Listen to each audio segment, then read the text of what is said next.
A transformer is a static electrical device that transfers energy between circuits through electromagnetic induction.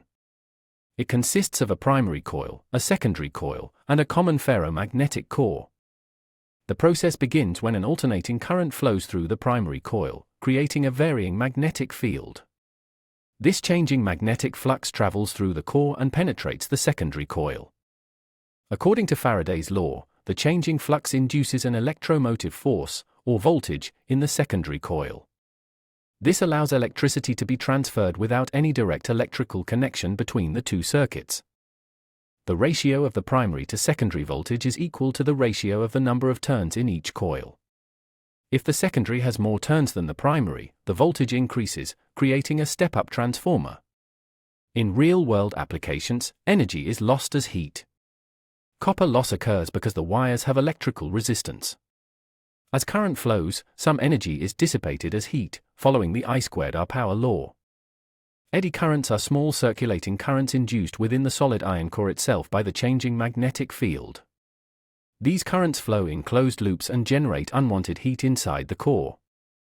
To reduce eddy current losses, the core is constructed from thin, insulated sheets of steel called laminations.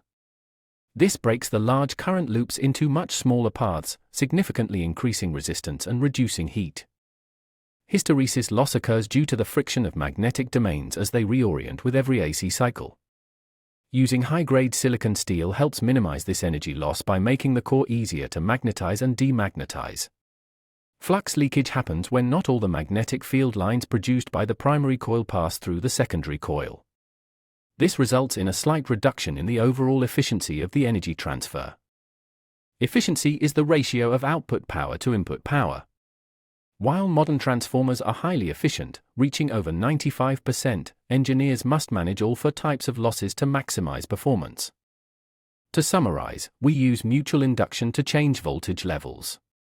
By using thick copper wires, laminated cores, and specialized magnetic materials, we can minimize heat and flux losses in the system. Understanding these principles is essential for designing the power grids that light our world. Thank you for exploring the science of transformers with us. Generated by Vision Solve AI.